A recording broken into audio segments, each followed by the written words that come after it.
the entire acquisition of Hamarak and the merger of Avax was possibly a pivotal moment in our, I think, being in B2B space, working with more institutionalized people who have got a very strong focus on, generating their sales and kind of making money out of it.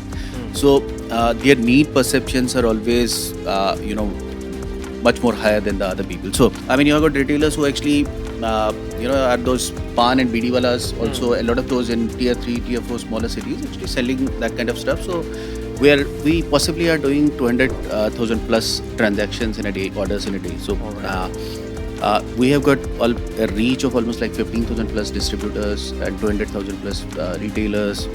And if you look at the systems we have actually been managing, I mean, integrated end to end. So there are almost like 200 plus ERPs which have been integrated. The retailers were able to place the orders in real time for the distributor. Now, that solved a big part of the puzzle because earlier, traditionally, the industry, I mean, I'm sure you also know, a lot of people know that.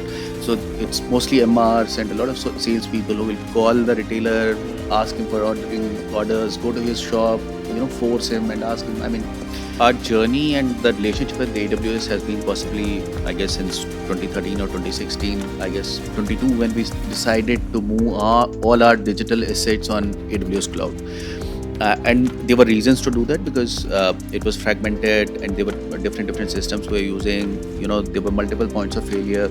The supports were, the kind of support we were getting from AWS was not something that we were able to, see with the other people.